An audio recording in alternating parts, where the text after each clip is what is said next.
पे खड़े हैं जनाब, हमारे साथ है जनाब चिंकी वाले भाई है। क्या नाम है जी आपका? मोहम्मद नईम साहब। केड़ी जगह उधरों? ममदी चौक यार बड़ा चिंकी चलाते हो, बड़े मॉडल पढ़ के चिंकी वाले तो बड़े परेशान होंगे। अल्लाह शुक्र है परेशान इंसान होना नहीं क्या काम ठीक है यार हम कितने दिन कितने कमाल है दिन च 15-2000 निजाम चलता है यार हम शादी की? हाँ 2 बेटी माशाअल्लाह। मकान अपना किराए किराए भी कर लें?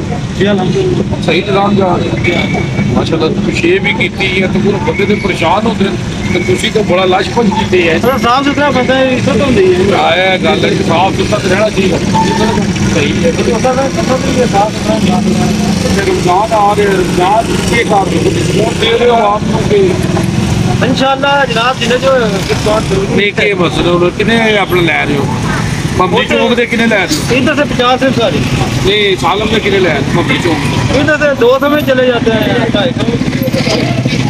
सवारी 50 रुपये 50 रुपये सवारी सालम 200 यानी 300 पड़ रहा है। 100 डिस्काउंट कर ठीक हो जाएगा।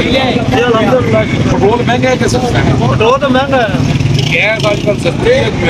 गैस ही महंगी है। वो तो बिजली का बिल आया हुआ है। बिजली का बिल का बिल तो अभी तो नॉर्मल ही है, बाद में देखेंगे। अच्छा तो सिस्टम सही जा रहा है, टेंशन तो नहीं।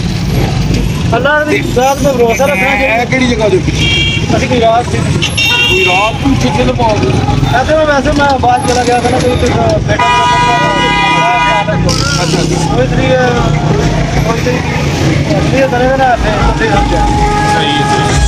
मतलब जेल पसंद है? जी ठीक है। जेल में आवाम कैसी है? अच्छे लोग ठीक हो गया जी। आई लव यू हो गया जी। जेल पे लोग कहते हैं बहुत अच्छे हैं जी। तो कोई रात को जेल में शिफ्ट हो गए जी तो आधे निज़ाम ही ठीक जा रहे हैं जी। हाँ जी उर्दू ग्लोबल मैनचेस्टर यूके जी।